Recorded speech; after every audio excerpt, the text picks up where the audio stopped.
नमस्कार, स्वागत है आपका राज्यसभा टीवी में। आप देख रहे हैं शाम 7 बजे की खबरें। मैं हूं दीपक डोभाल। शुरुआत हेडलाइंस के साथ। सरकार के कामकाज का बीजेपी जमकर करेगी प्रचार। 200 रैलियां और 5000 जनसभाएं। 25 मई को मथुरा में प्रधानमंत्री की रैली।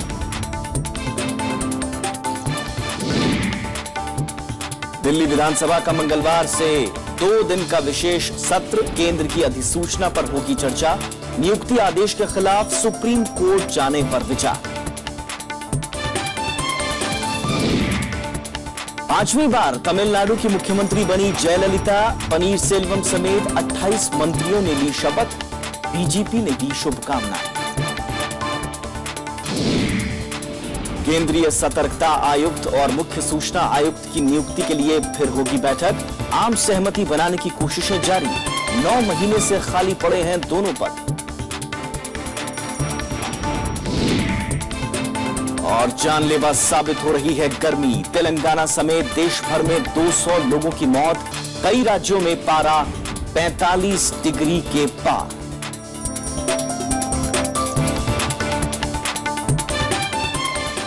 और अब आज की हमारी पहली खबर।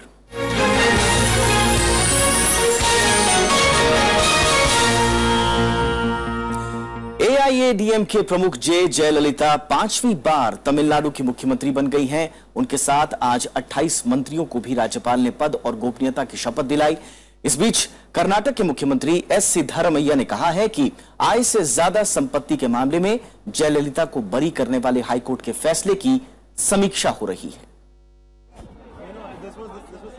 एआईएडीएम के सुप्रीमो जयललिता शनिवार सुबह अपने घर से मुख्यमंत्री पद की शपथ लेने निकली तो समर्थकों ने उनका जोरदार स्वागत किया। मद्रास विश्वविद्यालय के ऑडिटोरियम में राज्यपाल के रोसैया ने उन्हें पद और गोपनीयता की शपथ दिलाई। जयललिता के साथ 28 मंत्रियों को भी शपथ दिलाई गई। इनमें पूर्व मुख्यमंत्री ओ पनीरसेल्वम समेत कई पुराने चेहरे शामिल हैं।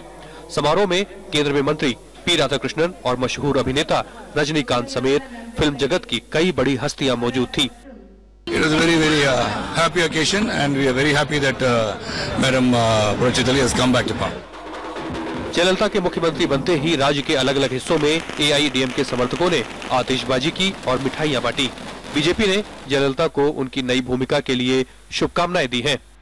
As far as elections in Tamil Nadu are concerned, as at present we have our own strategy.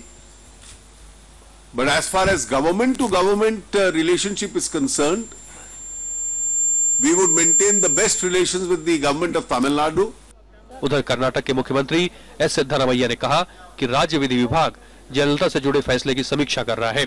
I am waiting for the opinion of the law department. After getting the opinion of the law department, government will take a decision.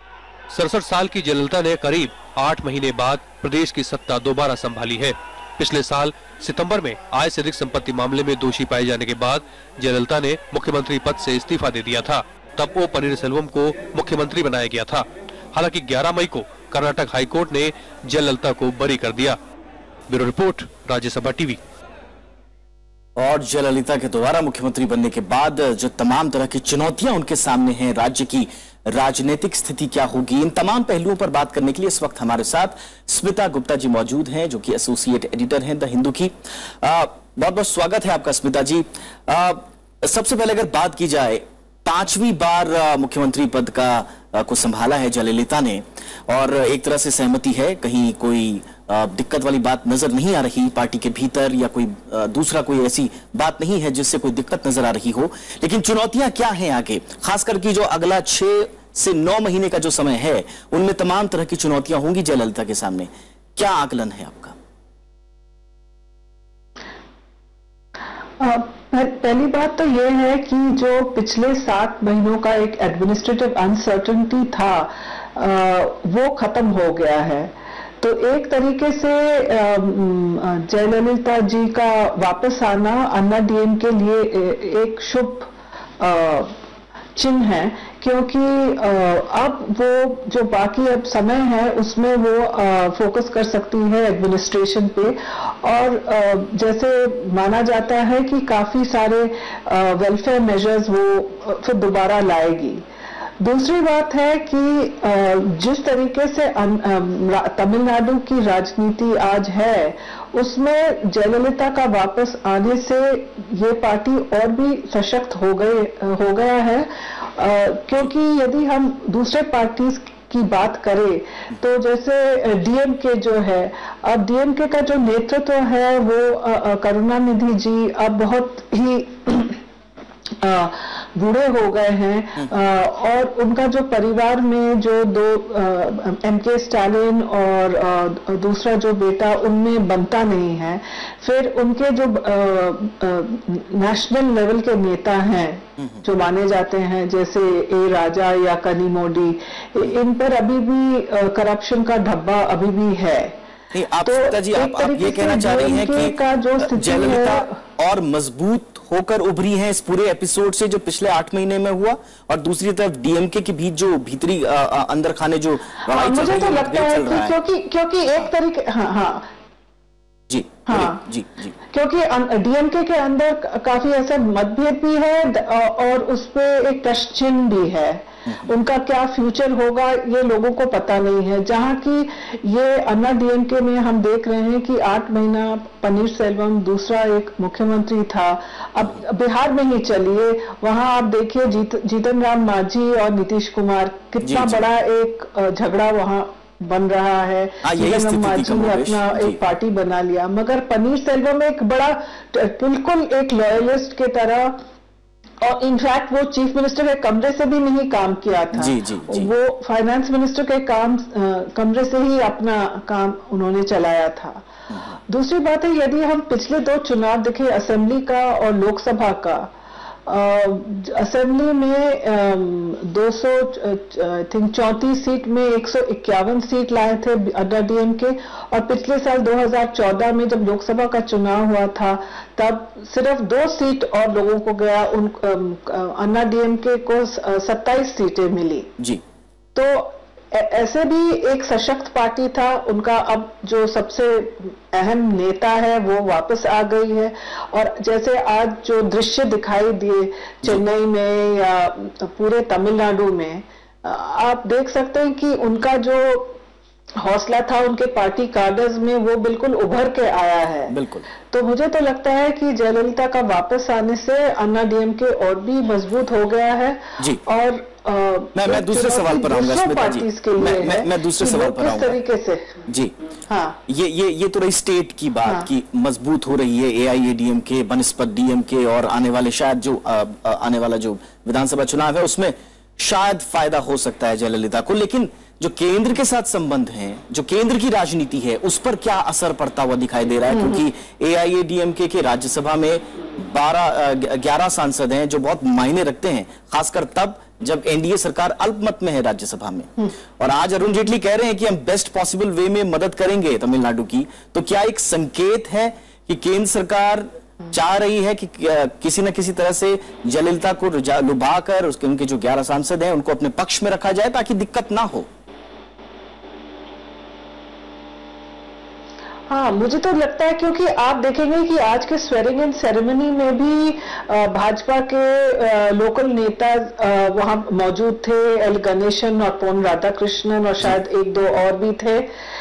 तो एक तरह से वो भी है। अब फिर अरुण जेटली जी का स्टेटमेंट आज जो आया वो भी है। मगर एक चीज आपको याद रखना पड़ेगा कि जो जीएसटी बिल है जी,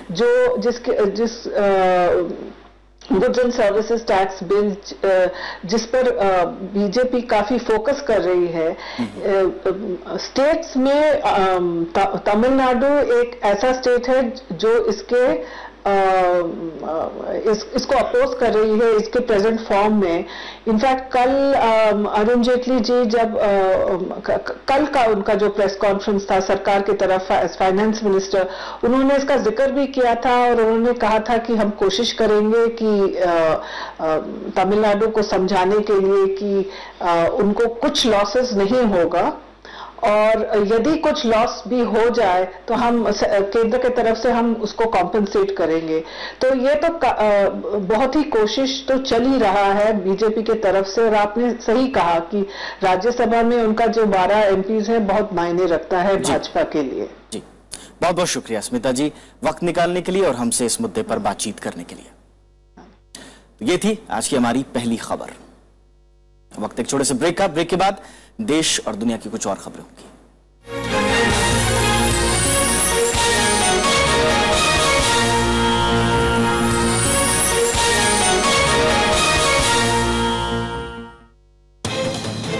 हमारे साथ हैं खास मेहमान दिल्ली की पूर्व मुख्यमंत्री शीला दीक्षित जी। जिस तरीके के ताज़ा हालात हैं, एक उपराज्यपाल साहब का मामला और दूसरा मुख्यमंत्री के साथ, यानी कि सरकार के साथ सीधा टकराव, ये वाकई में बेवजह है। दिल्ली ने केजरीवाल जी की सरकार को बहुत बड़े बहुमत से चुना है, तो कुछ उसकी आशाएं हैं कि नहीं है?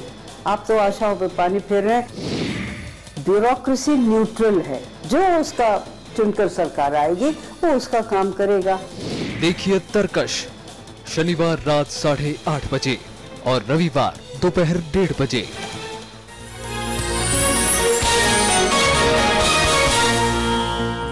ब्रेक के बाद आपका स्वागत है। मुख्य सूचना आयुक्त और केंद्रीय सतर्कता आयुक्त की नियुक्ति में अभी और वक्त लगेगा। प्रधानमंत्री नरेंद्र मोदी के नेतृत्व में आज हुई बैठक में कोई फैसला नहीं हो पाया। सरकारी सूत्रों के मुताबिक इस मुद्दे पर अगले महीने की शुरुआत में एक बार फिर से बैठक बुलाई जाएगी।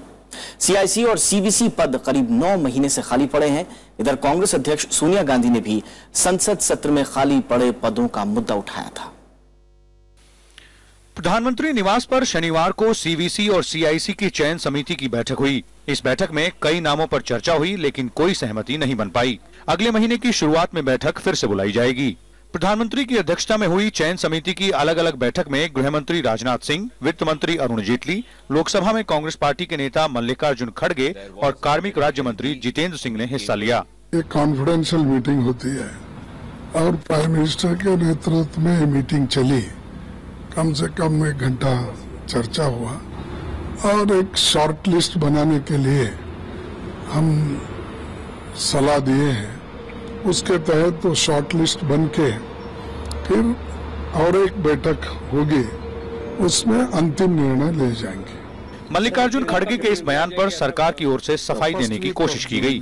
There was a very healthy, amicable exchange of ideas, but you see, in an appointment like this, the list of applicants is so long; it runs in hundreds, over 500 or more applicants, and therefore, to exchange inputs itself takes time. And all the participants, the Prime Minister, the leader of Congress Party, the Home Minister, and the Finance Minister, then decided amongst themselves that maybe we would sit once again to make a final declaration. चयन समिति में मुख्य सूचना आयुक्त के अलावा 3 सूचना आयुक्तों के चयन पर भी फैसला होना था। 11 सदस्यों वाली सीआईसी के प्रमुख राजीव माथुर का कार्यकाल खत्म होने के बाद 22 अगस्त से ये पद खाली है। मुख्य सतर्कता आयुक्त प्रदीप कुमार और सतर्कता आयुक्त जेएम गर्ग का कार्यकाल भी सितंबर में पूरा होने के बाद से दोनों पद खाली हैं। कांग्रेस अध्यक्ष सोनिया गांधी ने भी खाली पड़े संवैधानिक पदों को लेकर पिछले दिनों सरकार पर सवाल उठाए थे। विशाल दहिया, राज्यसभा टीवी, दिल्ली। नरेंद्र मोदी सरकार का 1 साल पूरा होने पर भारतीय जनता पार्टी एक बड़ा अभियान छेड़ेगी। यह अभियान 25 मई से शुरू होगा और साल भर चलेगा। इसमें 200 रैलियां और 5000 जनसभाएं होंगी। प्रचार अभियान की शुरुआत मथुरा से करने के पीछे की वजह खास है। दरअसल बीजेपी के पूर्वज दीनदयाल उपाध्याय मथुरा से थे और देश भर में अंत्योदय कार्यक्रम की शुरुआत का श्रेय उन्हीं को जाता है। There are some ideas which we have continued. For instance, not only I have continued Manrega, but I have added more money to it. This year the amount which is likely to be spent may be the highest ever. Modi सरकार की आर्थिक नीतियों और फैसलों पर उसके कुछ सहयोगी संगठन ही विरोध में हैं। पार्टी की कोशिश उन्हें भी साथ लेकर चलने की हो सकती है। जहां तक मजदूर संघ का प्रश्न है, वो उस क्षेत्र में काम कर रहा है जहां साम्यवादियों का ऐतिहासिक दृष्टि से प्रभाव रहा है, और ये मजदूर संघ की क्षमता को बयान करता है कि उस क्षेत्र में घुसकर सबसे बड़ी ट्रेड यूनियन मजदूर संघ बना है। तो स्वाभाविक है कि कई बार आर्थिक सुधार के विषयों पर मजदूर संगठन सहमत नहीं होते, और उनको भी हमसे असहमत होने का पूरा अधिकार है। प्रधानमंत्री नरेंद्र मोदी ने एक साल में अनेक देशों की यात्राएं की हैं। बीजेपी का दावा है कि इन यात्राओं से दुनिया में भारत का कद बढ़ा है। मोदी सरकार के एक साल पूरा होने पर भारतीय जनता पार्टी ने उनकी उपलब्धियों के प्रचार के लिए जो अभियान चलाया है उसमें सबसे ज्यादा जोर सामाजिक क्षेत्र और गरीबों से जुड़ी योजनाओं पर होगा। और इसकी वजह यह है कि पिछले एक साल में विपक्ष ने लगातार मोदी सरकार पर गरीब विरोधी होने का आरोप लगाया है। कैमरामैन शिव कुमार के साथ श्याम सुंदर, राज्यसभा टीवी, दिल्ली। कांग्रेस उपाध्यक्ष राहुल गांधी ने वन रैंक वन पेंशन योजना लागू न कर पाने के लिए केंद्र सरकार की आलोचना की है। उन्होंने इस सिलसिले में दिल्ली में पार्टी मुख्यालय में आज पूर्व सैनिकों से मुलाकात की। राहुल गांधी ने इसे लागू करने के लिए सरकार पर दबाव बनाने का भरोसा दिलाया है। किसानों और घर खरीदारों के हितों के लिए आवाज बुलंद करने के बाद कांग्रेस उपाध्यक्ष राहुल गांधी पूर्व सैनिकों का मुद्दा उठा रहे हैं। वो शनिवार को पार्टी मुख्यालय में पूर्व सैनिकों से मिले। राहुल गांधी ने कहा कि यूपीए सरकार ने वन रैंक वन पेंशन को लेकर कदम उठाए और इसके लिए राशि भी जारी की, लेकिन एनडीए सरकार योजना लागू करने में नाकाम रही है। हमने पैसा भी दे दिया था, डिसीजन भी ले लिया था। एक साल हो गया है, अब जल्दी से जल्दी ये हो जाना चाहिए। हम दबाव डालेंगे इनके लिए, हम ये मुद्दा उठाएंगे और सरकार को कहेंगे कि जल्दी से जल्दी इसको वो खत्म करें। बीजेपी ने कांग्रेस उपाध्यक्ष पर इस मुद्दे को राजनीतिक रंग देने का आरोप लगाया है। पार्टी का कहना है कि सरकार इस मामले में जल्द अंतिम फैसला लेगी। Rahul Gandhi is trying to do some politics over it, but he will simply not succeed because the Congress party has no commitment towards the welfare of the armed forces. पूर्व सैनिक वन रैंक वन पेंशन की मांग लंबे समय से कर रहे हैं। इससे पहले रिटायर और समान सेवा कर चुके सैनिकों को अब रिटायर होने वाले सैनिकों के बराबर पेंशन मिलेगी। ये योजना लागू करने से करीब 25 लाख पूर्व सैन्य अधिकारियों और कर्मचारियों को फायदा होगा। विशाल दहिया, राज्यसभा टीवी। और इस बीच कांग्रेस ने राष्ट्रपति प्रणब मुखर्जी से गुजरात के आतंकवाद विरोधी कानून को मंजूरी नहीं देने की अपील की है। गुजरात कांग्रेस के नेताओं ने राष्ट्रपति से आज मुलाकात कर बिल के खिलाफ ज्ञापन सौंपा। इनमें कांग्रेस अध्यक्ष के राजनीतिक सचिव अहमद पटेल, प्रदेश कांग्रेस अध्यक्ष भरत सिंह सोलंकी और विपक्ष के नेता शंकर सिंह वाघेला शामिल थे। Gujarat Control of Terrorism and Organised Crime Act को इसी साल विधानसभा से मंजूरी मिली है। बिल में पुलिस के सामने अपराध कबूलने को कोर्ट में सबूत मानने का प्रावधान है। आपको बताएं कि पिछले 3 मौकों पर इससे मिलते जुलते बिल को राष्ट्रपति से मंजूरी नहीं मिली है और यह पहली बार इससे मिलता जुलता बिल जो है वो 2003 में नरेंद्र मोदी के मुख्यमंत्री रहते हुए पारित हुआ था। पुलिस ऑफिसर के पास जो बयान लिया जाएगा वो बयान को कोर्ट में माना जाएगा और उसके पर उसको सजा होगी। इसलिए गुजरात की जनता के भले के लिए, सिविलियन नागरिकों के फंडामेंटल राइट्स के लिए कांग्रेस पार्टी ने इस बिल के बारे में महामहिम राष्ट्रपति जी से रिक्वेस्ट की है कि ये बिल को वापस किया जाए। जम्मू कश्मीर दौरे के दूसरे दिन रक्षा मंत्री मनोहर पर्रिकर ने आज जम्मू राजौरी क्षेत्र में एलओसी पर सुरक्षा स्थिति का जायजा लिया और वरिष्ठ अधिकारियों के साथ बैठक की। बैठक में अमरनाथ यात्रा की सुरक्षा अहम मुद्दा था। बैठक के बाद पर्रिकर वैष्णो देवी मंदिर भी गए। आपको बताएं कि कल उन्होंने सियाचिन का दौरा किया था और राज्यपाल एनएन वोहरा और मुख्यमंत्री मुफ्ती मोहम्मद सईद के साथ श्रीनगर में राज्य में सुरक्षा के हालात पर चर्चा भी की थी।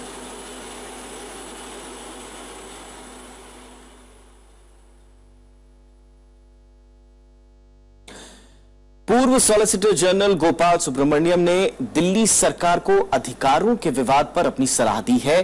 गोपाल सुब्रमण्यम ने कहा कि केंद्र सरकार का नोटिफिकेशन पूरी तरह से असंवैधानिक है। इसके बाद एलजी और सीएम के बीच विवाद तेज हो गया है। माना जा रहा है कि केजरीवाल जल्द ही इस मुद्दे को लेकर सुप्रीम कोर्ट जा सकते हैं। दिल्ली के उपराज्यपाल और प्रदेश सरकार के अधिकारों को बताने वाले गैजेट नोटिफिकेशन पर सवाल उठने लगे हैं। मशहूर वकील और पूर्व सॉलिसिटर जनरल गोपाल सुब्रमण्यम ने दिल्ली सरकार को भेजी अपनी राय में केंद्र के नोटिफिकेशन को असंवैधानिक बताया है।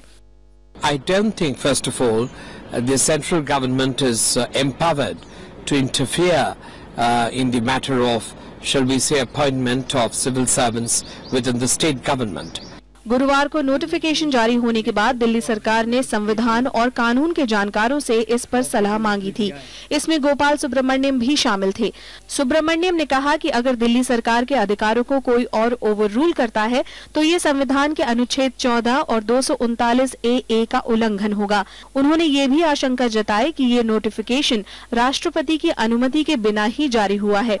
हालांकि कानून के दूसरे जानकारों की राय इस मामले में अलग है। जो डाइवेस्टमेंट है, उसका पार्ट डाइवेस्टमेंट उस सर्विसेज का यूनियन टेरिटरी में बिल्कुल नहीं होता है।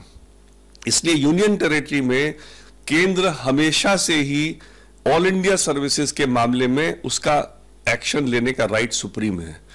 इस बीच केंद्र सरकार ने अपने नोटिफिकेशन को सही ठहराते हुए दिल्ली सरकार पर संवैधानिक संकट पैदा करने का आरोप लगाया है।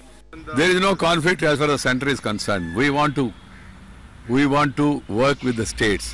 But the Delhi government have miserably failed in fulfilling its promises. That's why they are diverting attention. गृह मंत्रालय द्वारा जारी अधिसूचना में कहा है कि नौकरशाहों की नियुक्ति पर अंतिम फैसला उपराज्यपाल का ही होगा। इन मुद्दों पर उपराज्यपाल मुख्यमंत्री से सलाह मशवरा कर सकते हैं, लेकिन वे इसके लिए बाध्य नहीं है। अनु दीवान, राज्यसभा टीवी। और इस बीच दिल्ली विधानसभा का विशेष सत्र 26 और 27 मई को बुलाया गया है। इस सत्र में केंद्र की अधिसूचना पर चर्चा होगी।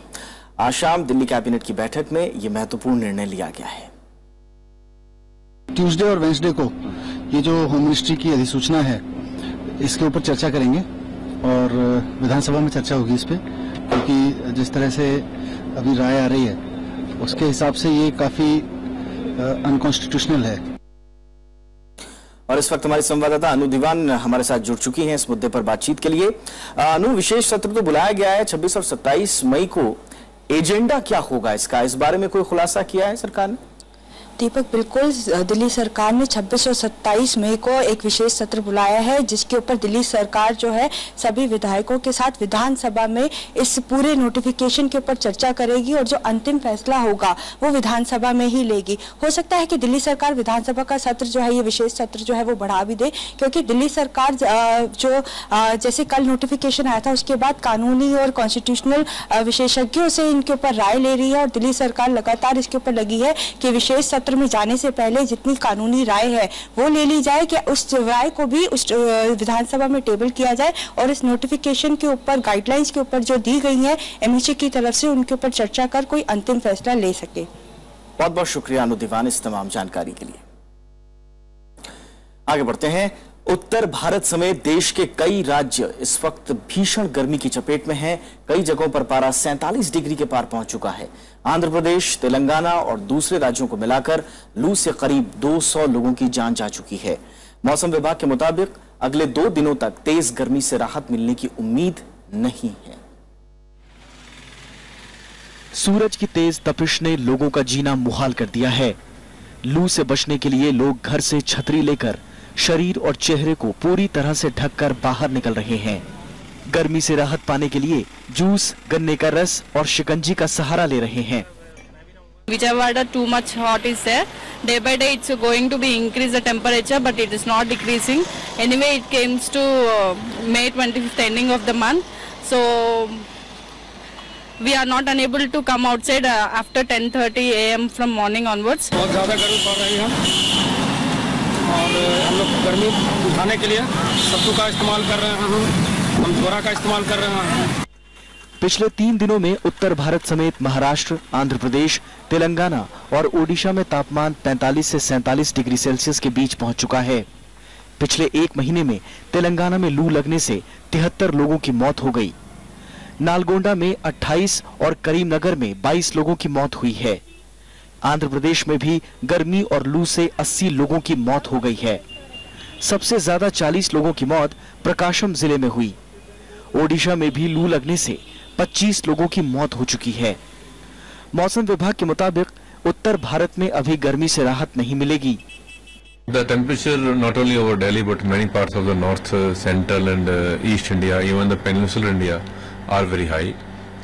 There are reports of heat wave to severe heat wave conditions in many parts of the country. भीषण गर्मी के बीच राहत की बात यह है कि मॉनसून तेज रफ्तार से आगे बढ़ रहा है और इसके तय समय पर आने की उम्मीद है। Bureau report, Rajya Sabha TV. शाम 7 बजे की खबरों में इतना ही। दीजिए इजाजत। नमस्कार।